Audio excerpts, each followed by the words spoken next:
दोस्तों हम फिर से लेकर आ चुके हैं आप लोगों के लिए सुबह की सभी ताजा और बड़ी खबरें। फटाफट अंदाज में एक एक कर बताएंगे आपको आज देश और दुनिया से क्या बड़ी खबरें निकल कर सामने आ रही हैं। लेकिन उससे पहले दोस्तों एक नजर डालेंगे सुर्खियों पर। प्रधानमंत्री नरेंद्र मोदी के ऊपर गरजी प्रियंका गांधी, बोले देश की जनता जान गई है कि बीजेपी सिर्फ मुद्दों से भटकाने के काम करती है। जी हाँ, आपको बता दें एमपी में प्रियंका गांधी ने खोल दिया मोर्चा। वहीं पर अगली बड़ी खबर में हम आपको बताएंगे दोस्तों, हरियाणा के कुरुक्षेत्र में किसानों का जमावड़ा। किसान नेता राकेश टिकैत बोले अब तो आंदोलन भी होंगे और जेल भी भरेंगे, जेल भरो आंदोलन भी करेंगे। वहीं पर अगली बड़ी खबर में हम आपको बताएंगे दोस्तों, महापंचायत ने किया तय 18 जून को रहेगा पूरा भारत बंद, सरकार को दे डाली चेतावनी। वहीं पर अगली बड़ी खबर में हम आपको बताएंगे दोस्तों, प्रधानमंत्री नरेंद्र मोदी के ऊपर गरजे असदुद्दीन ओवैसी, बोले बीजेपी ने अपने नए संसद में पूरे अखंड भारत का नक्शा लगा दिया है जिसमें पाकिस्तान बांग्लादेश भी है।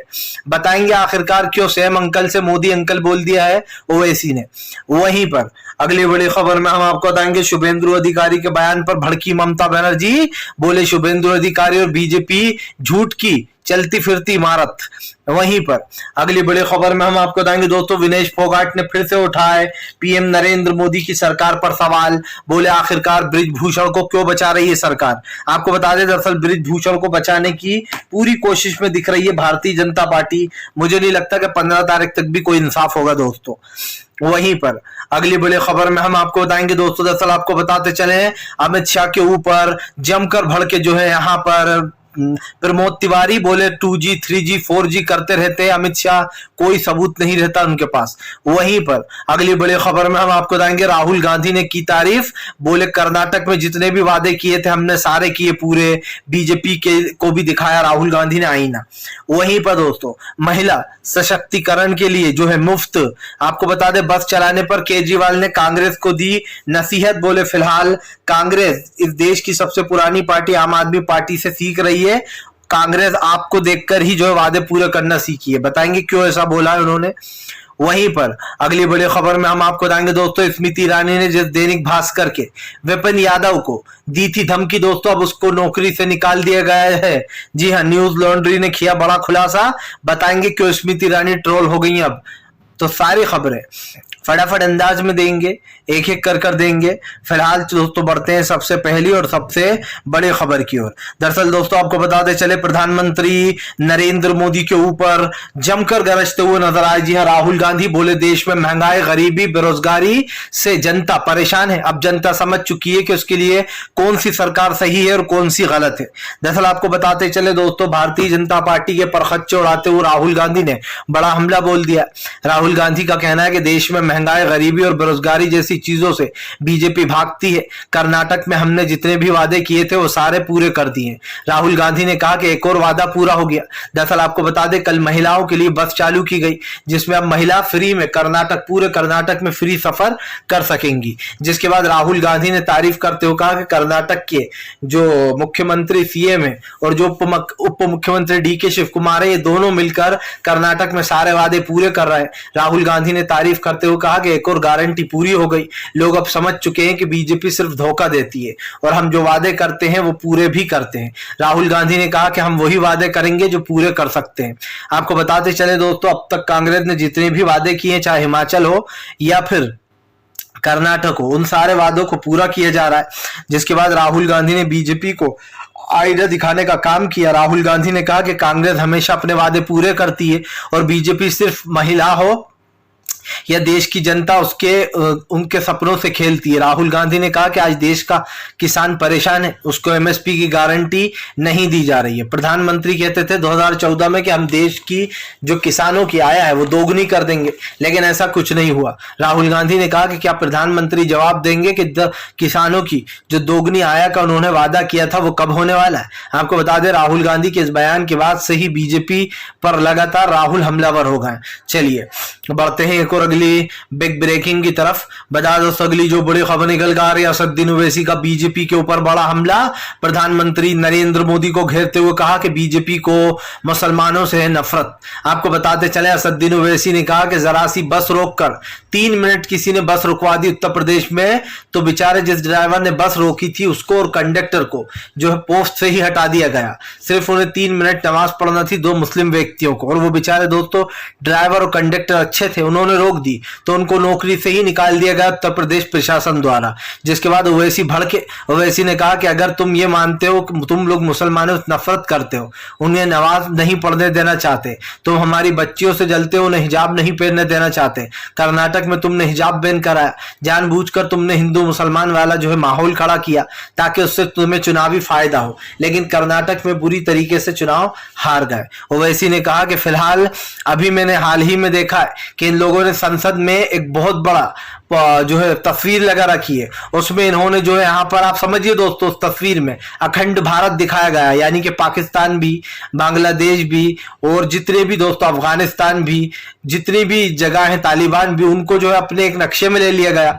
ओवैसी ने पीएम नरेंद्र मोदी के ऊपर जो है यहाँ पर ताना कसते हुए कहा कि जो अंकल सेम नहीं कर पाए वो अंकल मोदी करने की कोशिश कर रहा है, शायद अंकल मोदी कर देंगे। आपको बताते चले पीएम नरेंद्र मोदी के ऊपर ओवैसी ने जमकर बरसते हुए कहा कि प्रधानमंत्री नरेंद्र मोदी को लगता है वो देश को चला रहा है, लेकिन देश की जनता बहुत चालाक है, उसे पता है कि कब क्या करना है। जिस देश की जनता ने यहां पर बिठाया है वो ही सत्ता से उतारेगी। आपको बताते चले ओवैसी ने साफ कहा कि फिलहाल जो लोग अखंड भारत की बात करते हैं, अगर पीएम नरेंद्र मोदी ये सच में मानते हैं जो अंकल सेम नहीं कर पाए वो अंकल पीएम मोदी कर देंगे, तो उन्हें फिर अफगानिस्तान से ही शुरुआत करना चाहिए। अब आप समझिए दोस्तों, मतलब सारे राज्य, मतलब जितने भी देश है वो सारे ये जीतते जाएंगे, उन पे कब्जा होता जाएगा, अखंड भारत बनता जाएगा, उनसे भाईचारा होता जाएगा।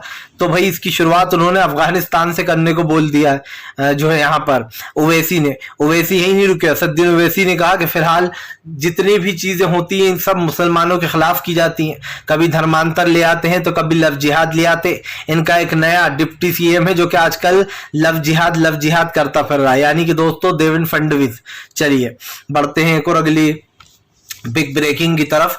बता दोस्तों अगली जो बड़ी खबर निकल कर आ रही है, प्रियंका गांधी ने बजा दिया शंखनाद, बीजेपी के ऊपर जमकर गर्जी, बोले अब मध्य प्रदेश जीतने की बारी है। आपको बता दें दोस्तों कर्नाटक जीत के बाद कांग्रेस के हौसले बहुत ज्यादा बुलंद हो गए।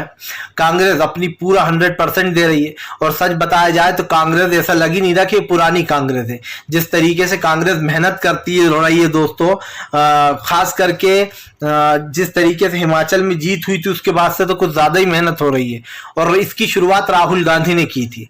राहुल गांधी ने जिस दिन से भारत जोड़ो यात्रा निकाली उसके बाद ऐसा लगा कि एक नई कांग्रेस ने जन्म ले लिया, क्योंकि रिस्पॉन्स ही ऐसा मिला।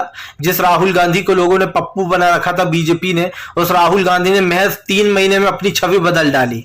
जो इंसान 30 नंबर पर पड़ा था पॉपुलैरिटी में, वो अचानक पीएम नरेंद्र मोदी के पीछे आकर खड़ा हो जाए तो ये कहना गलत नहीं होगा कि आने वाले 1 साल में तो राहुल गांधी नंबर 1 पर पहुंच जाएंगे। आपको बताते चले दोस्तों 1 पर नंबर पीएम मोदी है, 2 नंबर पर राहुल गांधी है पॉपुलैरिटी में। ऐसे में ये कहना गलत नहीं होगा कि महज 3 से 4 महीने में राहुल गांधी 1 नंबर पर पहुंच जाएंगे। आपको बताते चले राहुल गांधी की बढ़ती पॉपुलैरिटी को देखकर ही भारत जोड़ो यात्रा 2.0 का भी आह्वान होने वाला है। मामला सिर्फ यही नहीं है, प्रियंका गांधी कल एमपी पहुंची, जहां पर उन्होंने जाकर सबसे पहले पूजन किया। पूजन करने के बाद प्रियंका गांधी ने कमलनाथ के साथ जो है रैली की। रैली को संबोधित करते हुए प्रियंका जमकर बीजेपी पर गरजी। उन्होंने कहा कि मध्य प्रदेश की जनता को लूटा जा रहा है, सरकार हमारी बनी लेकिन सरकार गिराकर बीजेपी ने अपनी सरकार खड़ी कर ली। प्रियंका गांधी ने कहा कि आज लोगों को झांसा दिया जा रहा है और वो झांसे कभी सच नहीं होने वाले। जो लोग कह रहे हैं कि इधर पैसा डाले जाएंगे उधर महिलाओं को पैसा मिलेगा, ऐसा कुछ नहीं होने वाला है। प्रियंका गांधी ने कहा कि इस बार एमपी में कांग्रेस की ही सरकार फिर से आएगी और अब की बार जो है यहाँ पर जनता 150 सीट के पार जिताएगी। आपको बता दें राहुल गांधी की जुबान प्रियंका गांधी भी बोलती हुई नजर आ रही है। साफ दिखाई दे रहा है दोस्तों प्रियंका गांधी का जो मकसद है वो एक ही है कि देश में जो इस वक्त महंगाई, गरीबी और बेरोजगारी जैसी चीजों से दोस्तों बीजेपी भागने का काम कर रही है, बस वही आईना बीजेपी को वो प्रियंका गांधी दिखाने का काम कर रही है। ये कहना गलत नहीं होगा दोस्तों कि आने वाले समय में बीजेपी को बड़ा झटका लग सकता है, खास करके महंगाई, गरीबी और बेरोजगारी जैसी चीजों से अगर बीजेपी भागती है दोस्तों तो उसको इसका खामियाजा भी भुगतना पड़ सकता है। फिलहाल चलिए बढ़ते हैं एक और अगली बिग ब्रेकिंग की तरफ। बता दोस्तों अगली जो बड़ी खबर निकल कर आ रही है, हरियाणा में कुरुक्षेत्र में हुई किसानों की महापंचायत, किसान नेता राकेश टिकैत ने दी सरकार को चेतावनी। आपको बताते चलें किसान नेता राकेश टिकैत ने सरकार को चेतावनी दे दी है। उनका कहना है कि फिलहाल अगर किसानों की एमएसपी की मांग पूरी नहीं की गई और उन तमाम किसानों को नहीं छोड़ा गया जिनको जेल में बंद कर रखा है, तो इसके खिलाफ जो है 18 जून को भारत बंद करेंगे और समर्थन में जनता को भी जुटाएंगे। दरअसल आपको बताते चले दोस्तों 18 जून को भारत बंद का ऐलान कर दिया गया। हरियाणा से किसानों ने जो है यहाँ पर जनता की जो है वो भी लगाई दोस्तों वहां पर महापंचायत। इसमें जनता से सवाल पूछा गया कि एमएसपी के लिए कहां जाए हम, जनता का भी समर्थन लिया गया। जनता आपको बताते चले कि दरअसल एमएसपी खास करके सूरजमुखी की खरीद पर एमएसपी नहीं मिल पा रही, जिसको लेकर विपक्ष लगातार हमलावर हो गया है और यही कारण है दोस्तों जो अब इस चीज को लेकर बीजेपी के ऊपर जमकर राकेश टिकैत गरजे। राकेश टिकैत ने कहा कि लोकतंत्र में गिरफ्तारियां भी होंगी, आंसू गैस के गोले भी चलेंगे और किसानों को पानी भी फेंका जाएगा किसानों पर, लेकिन डरेंगे नहीं। किसान नेता राकेश टिकैत ने कहा कि ये लड़ाई आर पार की लड़ाई है। अब इस लड़ाई में तय हो जाएगा कि इस देश की जनता कौन है, इस देश का जो है यहाँ पर संविधान कौन लिखेगा। सबसे बड़ी बात, एक बात समझिए दोस्तों, प्रधानमंत्री नरेंद्र मोदी ने जो किसान के बारे में कहा था कि आया दोगुनी कर देंगे, वो दोगुनी आया क्यों नहीं हुई, ये सबसे बड़ा सवाल होना चाहिए। आज महंगाई, गरीबी, बेरोजगारी जैसी चीजों से आप भागते हो, आपको क्या लगता है कि जनता को समझ में नहीं आता है? फिलहाल चलिए बढ़ते हैं एक और अगली बिग ब्रेकिंग की तरफ। बता दोस्तों अगली जो बड़ी खबर निकल कर आ रही है, आपको बताते चले दोस्तों विनेश फोगाट ने फिर से उठा दिए सवाल, बोले बृजभूषण को बचा क्यों रही है सरकार। दरअसल दोस्तों अभी तो ये कहकर शांत करा दिया गया था पहलवानों को कि हम 15 तारीख तक जो यहाँ पर तमाम चीजों का जो है आपका समाधान कर देंगे और ये भी कयास लगाए जा रहे थे कि 15 तारीख के दिन बृजभूषण को जेल भेजा जा सकता है। लेकिन आपको बताते चले बीजेपी का जो रवैया देखने को मिल रहा है उससे ये साफ पता चल रहा है कि बीजेपी बृजभूषण के खिलाफ कोई एक्शन नहीं लेगी। आपको बताते चले इसी को लेकर विनेश फोगाट ने एक ट्वीट किया जहां पर वो लिखती है कि सरकार आखिरकार बृजभूषण को क्यों बचा रही है, हमने सारे के सारे सबूत सरकार को दे दिए हैं और बृजभूषण की काली करतूतों का एक एक सबूत सरकार के पास है, लेकिन उसके बाद भी लगता है सरकार बृजभूषण को बचाने की कोशिश कर रही है। आपको बताते चले दोस्तों सरकार के इस मामले के ऊपर जमकर भड़कती हुई यहां पर नजर आई है विनेश फोगाट ने सरकार की नाकामियों को उजागर करते हुए कहा कि सरकार जिस तरीके के काम कर रही है उससे एक चीज तो साफ दिखती है कि फिलहाल सरकार आरोपियों को बचाने का काम कर रही है। प्रधानमंत्री नरेंद्र मोदी हो दोस्तों या बीजेपी के तमाम वो नेता, हर एक पर सवाल उठ रहा है कि बृजभूषण को आखिर क्यों बचाया जा रहा है, क्योंकि आप भी जानते हैं कोई बृजभूषण दोस्तों कोई छोटा मोटा खिलाड़ी नहीं है। बृजभूषण के ऊपर इससे पहले भी कई गंभीर आरोप लग चुके हैं, लेकिन सवाल वही है दोस्तों कि बृजभूषण को बचाने की कोशिश क्यों की जा रही है, क्योंकि एक चीज तो हम भी जानते हैं दोस्तों कि बृजभूषण जैसे इंसान महिलाओं के साथ बदतमीजियां करते हैं, महिलाओं के साथ छेड़खानी करते हैं और उसके बावजूद भी बीजेपी इनको बचाने का काम कर रही है। तो सवाल तो उठेंगे ही, सवाल ये भी उठेगा कि बृजभूषण आपका है कौन, हम आपके हैं कौन। बीजेपी पर यह सवाल बहुत सही बैठ रहा है। फिलहाल चलिए बढ़ते हैं एक और अगली बिग ब्रेकिंग की तरफ। बता दोस्तों अगली जो बड़ी खबर निकल कर आ रही है, आपको बताते चले दोस्तों भारतीय जनता पार्टी के ऊपर जमकर गरजे अरविंद केजरीवाल, बोले इस देश में अब और नहीं चलेगी तानाशाही, देश काले कानून के खिलाफ हमारे साथ है, ऐसा अध्यादेश काले कानून के खिलाफ हम सड़कों पर उतरेंगे और सरकार के इस काले कानून को वापस करके रहेंगे। आपको बता दें दोस्तों दरअसल दिल्ली में जिस तरीके से नया कानून लागू किया गया है, जहां पर यह है कि भैया नया जो अफसर है एलजी ही तय करेगा कौन कहां किसकी नियुक्ति कहां होगी और किसका रिटायरमेंट होगा, लेकिन इसको लेकर घमासान मचा हुआ क्योंकि केजरीवाल के पक्ष में कोर्ट ने फैसला दिया था, पर बीजेपी ने अध्यादेश लाकर रातों रात उस फैसले को बदल दिया, जिसके बाद आपको बताते चले केजरीवाल बीजेपी के ऊपर हमलावर हो गए। अरविंद केजरीवाल का कहना है कि चौथी पास राजा पूरे देश को बर्बाद कर रहा है, चौथी पास राजा को जरा सी भी अकल नहीं है कि देश को कैसे चलाना है। आपको बता दें अरविंद केजरीवाल ने कहा कि जो पढ़ा लिखा प्रधानमंत्री होता तो उसको पता होता नोटबंदी से कोई फायदा नहीं बल्कि नुकसान होगा, लेकिन इस देश के चौथी पास राजा ने नोटबंदी कर कर देश को गरीबी में झोंक दिया और देश की जीडीपी और नीचे गिरा दी। आपको बताते चले अरविंद केजरीवाल यही नहीं रुके, अरविंद केजरीवाल ने ने कहा कि चौथी पास राजा को लगता है सब उसके मुताबिक होगा, लोग उससे डरेंगे, लेकिन ऐसा नहीं होने वाला। आपको बता दें केजरीवाल ने कहा कि चौथी पास राजा के बहुत सारे दोस्त थे। पहले एक दोस्त को कर्जा देकर उसको देश छोड़ के भगा दिया, फिर दूसरा दोस्त आया जिगरी, उसको भी कर्जा देकर देश से भगा दिया। आपको बता दें केजरीवाल यहाँ पर विजय माल्या, नीरव मोदी, इनका जिक्र कर रहे थे कि मोदी सरकार ने इन्हें पैसे दे देकर बैंक से भगा दिया। यही नहीं, उसके बाद केजरीवाल ने कहा कि इनका एक और बड़ा दोस्त आया जिसने जमीन से लेकर आसमान तक सब खरीद डाला। जी हाँ, पोर्ट खरीद लिए, एयरपोर्ट खरीद लिए, रेलवे स्टेशन गिरवी रख दिए गए, और उसका नाम था दोस्तों गौतम अडानी। जिसके बाद नरेंद्र मोदी के ऊपर जमकर हमलावर होते हुए नजर आए केजरीवाल ने कहा कि इस काले कानून के खिलाफ हम लड़ेंगे, अंत तक लड़ेंगे। फिलहाल चलिए बढ़ते हैं एक और अगली बिग ब्रेकिंग की तरफ। बता दोस्तों अगली जो बड़ी खबर निकल कर आ रही है, स्मृति ईरानी हो गई दोस्तों एक्सपोज, गरीब इंसान की नौकरी खाकर। अब अच्छा लग रहा होगा स्मृति ईरानी को। दरअसल दोस्तों स्मृति ईरानी का भी 2 दिन पहले एक वीडियो वायरल हुआ था, आपको याद होगा, जिसमें स्मृति ईरानी दोस्तों अमेठी के एक पत्रकार को धमकाती हुई नजर आ रही थी और कह रही थी कि ये मेरा क्षेत्र है, यहाँ पर अगर आपने मुझसे सवाल पूछा, मेरी जनता का अपमान किया, तो मैं आपके मालिक से बात करूंगी। दैनिक भास्कर में काम करते हो ना आप, मैं लगाऊंगी आपके मालिक को फोन और उनसे बात करूंगी। दरअसल दोस्तों आपको बताते चले, दैनिक भास्कर में बेचारा काम करने वाला ये व्यक्ति, इस पत्रकार जो कि दोस्तों आपको बताते चले वहां पर काम करता था, और काम ऐसा करता था दोस्तों कि इसका नाम था विपिन यादव। लेकिन आपको बता दें दैनिक भास्कर ने दोस्तों उसके दूसरे ही दिन एक झूठी खबर छाप दी।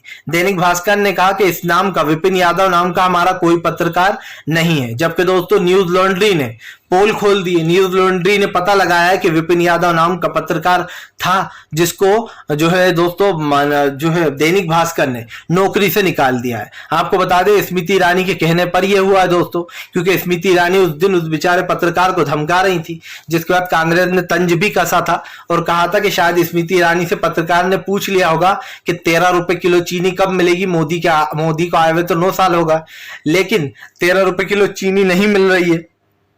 उसके बाद उन्होंने कहा था कि शायद या फिर ये पूछ लिया होगा कि महिलाओं के सम्मान की आप बात करती हो, लेकिन महिला खिलाड़ियों के साथ तो आप एक भी बार दिखाई नहीं दी। जिसके बाद स्मृति ईरानी ने दोस्तों उस पत्रकार को खूब धमकाया था, और अब आप समझिए एक गरीब बेचारे पत्रकार की नौकरी ले ली। इसे कहते हैं दोस्तों कि खुद की सरकार हो तो इंसान कितना ही अन्याय कर ले चलता है। मतलब कि बेचारा गरीब पत्रकार जिसका दिनेश यादव नाम था, मुस्लिम भी नहीं था कि उसके ऊपर भड़ास निकाल दी जाए, बेचारा हिंदू ही था, तब भी उसकी नौकरी छीन ली गई। तो आप समझ लीजिए हिंदू मुसलमान का ढोंग इनका देखती है जनता। अब दिनेश यादव कोई मुस्लिम तो था नहीं, फिर भी उसकी नौकरी छीन ली बीजेपी ने। फिलहाल चलिए बढ़ते हैं एक और अगली बिग ब्रेकिंग की तरफ।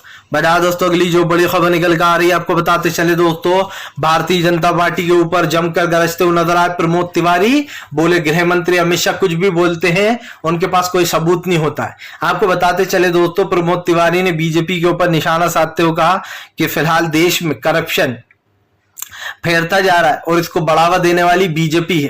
प्रमोद तिवारी ने कहा कि पहले घोटाले निकले थे 2G, 4G, 3G, 5G, कुछ भी बोलते रहते हैं गृह मंत्री अमित शाह, लेकिन उसका सबूत उनके पास मिलता नहीं है।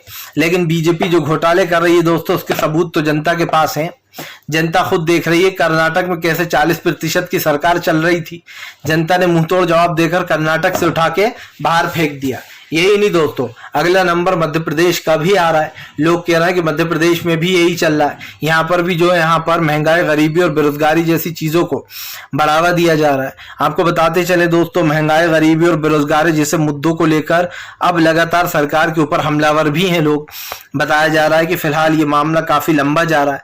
आप भी जानते हैं दोस्तों कि फिलहाल देश में गरीबी, महंगाई, ये तमाम देश के मुद्दे हैं, लेकिन सरकार इनसे भाग रही है। चलिए बढ़ते हैं एक और अगली बिग ब्रेकिंग की तरफ।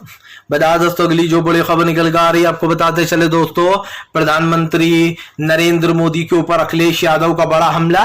बोले फिलहाल उत्तर प्रदेश की कानून व्यवस्था को अब क्या कहेंगे मोदी जी, जंगल राज या फिर कुछ और। आपको बताते चले अखिलेश का कहना उत्तर प्रदेश में पुलिस व्यवस्था 0 हो चुकी है। यहाँ पर कोई भी आता है और किसी को भी मार के चला जाता है और हमारी पुलिस हाथ पे हाथ रखे खड़े देखती है। अखिलेश यादव ने कहा कि मैं पूछना चाहता हूँ सरकार से, क्या ये यही देश का लॉ एंड ऑर्डर खबर है जहां पर हत्याएं हो रही हैं, कभी कोर्ट रूम में हत्या कर दी जाती है तो कभी पुलिस कस्टडी में लोगों को मार दिया जाता है। आखिरकार उत्तर प्रदेश किस राह पर जा रहा है और ये सरकार उसे किस राह पर लेकर जा रही है। अखिलेश ने कहा कि अब तो आम जनता भी डरती है कि हम घर से निकलेंगे, क्या पता घर पहुंच पाएंगे या नहीं पहुंच पाएंगे। आपको बता दें अखिलेश बीजेपी के ऊपर जम के हमलावर हुए।